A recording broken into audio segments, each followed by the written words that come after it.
ये कहानी है एक छोटी सी टुकड़ी सुंदरपुर गांव की, जहां मनोरमा अपनी 5 बेटियों के साथ रह रही थी। 2 दिन पहले सत्तू ने जग से आंखें मूंद ली, जिसे मनोरमा के माथे की लाली मिट गई। इस दुख ने मनोरमा को तोड़ कर रख दिया था। उसका टूटा हुआ मन आठों पहर पति के छोड़ जाने की तराई में उतरा रहता था।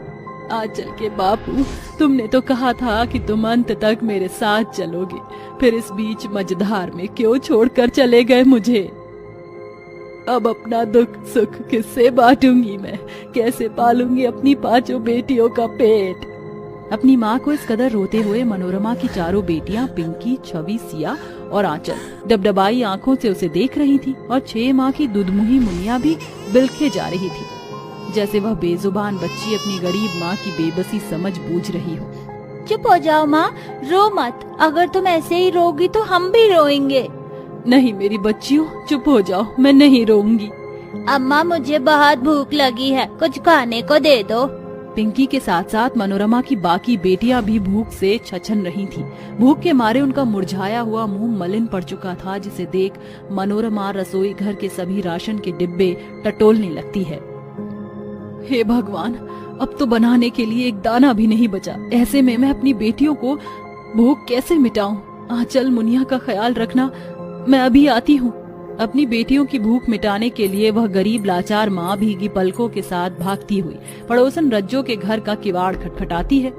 रज्जो बहन, मुझ मजबूर माँ की मदद करो। मेरी मासूम बच्चियाँ भूख से बिलख रही हैं। घर में बनाने को एक दाना नहीं, मुझे पाव भर चावल दे दो ताकि उन्हें गीले चावल बनाकर खिला सकूं।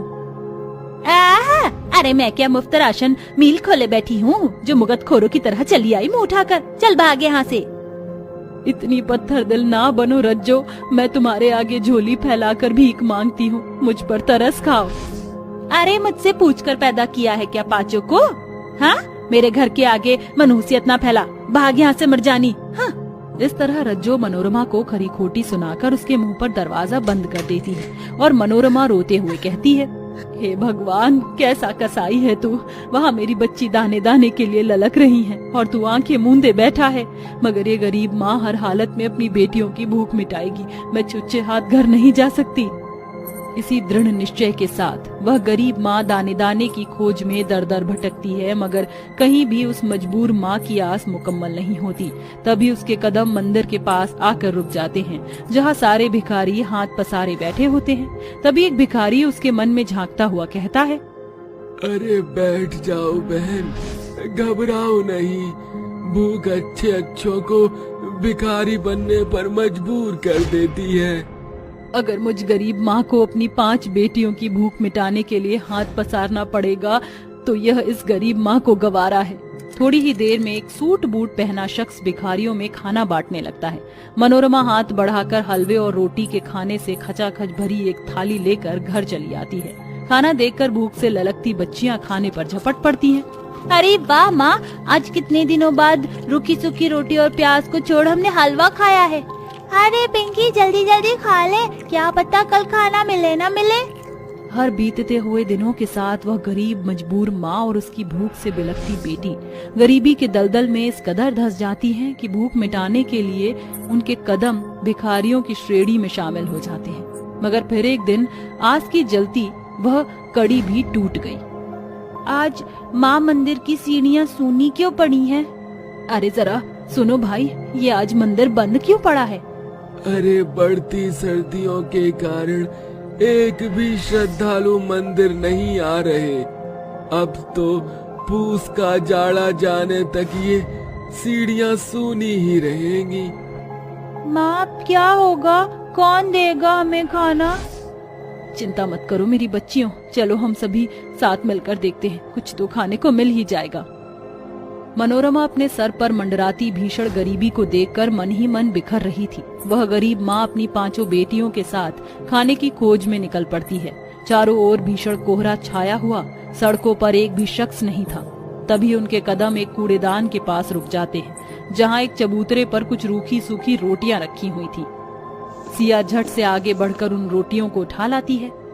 देखो माँ, इन रोटियों के थाक से हम सभी की भूख मिट जाएगी।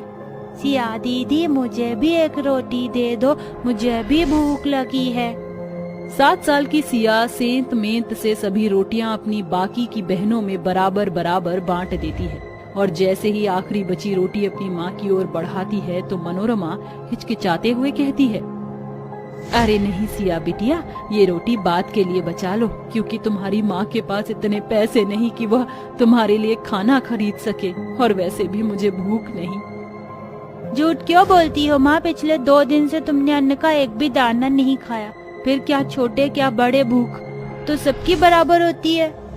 अपनी बड़ी बेटी आंचल की इस कथन ने उस गरीब माँ के लड़खड़ाते कदमों को बल से भर दिया था। सभी ने मिल बांट कर रोटी खाकर अपने पेट की आग बुझाई। समय गुजरता गया। गरीब माँ बेटियों का जीवन उस खाना भदोश में बदल गया जहाँ हर दिन उनके कदम पेट की आग बुझाने के लिए नई जगह पहुँच जाते। फिर एक दिन मुनिया का शरीर चूल्हे की आंच की तरह धधक उठा। रोते रोते मुनिया ने सांस पकड़ ली। माँ, मुनिया क्यों रो रही है? क्या उसे भूख लगी है? माँ, उसे दूध पिलाकर उसका पेट भर दो ना। छवि, माँ ने कल रात अपने हिस्से का खाना खाने के लिए दिया था और खुद भूखी रह गई, इसलिए आज उन्हें दूध नहीं बन पा रहा। माँ, आप घबराओ मत, आज आप मुनिया के साथ घर पर रहो, मैं और सिया खाना ले आएंगे। अपनी माँ को तसल्ली देकर सिया और आंचल एक बार फिर खाने की खोज में निकल पड़ती हैं। आंचल दीदी, आज तो खाने को तो कुछ भी नहीं मिला। हम बगैर खाना लिए खाली हाथ घर नहीं जा सकते। देख सिया, वहाँ पर भीड़ लगी है, लगता है वहाँ खाना बट रहा है। भूख से बिलबिलाती हुई दोनों बहनें भागती हुई जैसे ही वहाँ आती हैं तो वहाँ लोगों के हाथों में पैसे देखकर हताश मन से कहती हैं, सिया दीदी, यहाँ तो सब कुछ पैसों से मिल रहा और हमारे पास तो पैसे नहीं। सिया, तू यही ठहर, मैं आती हूँ।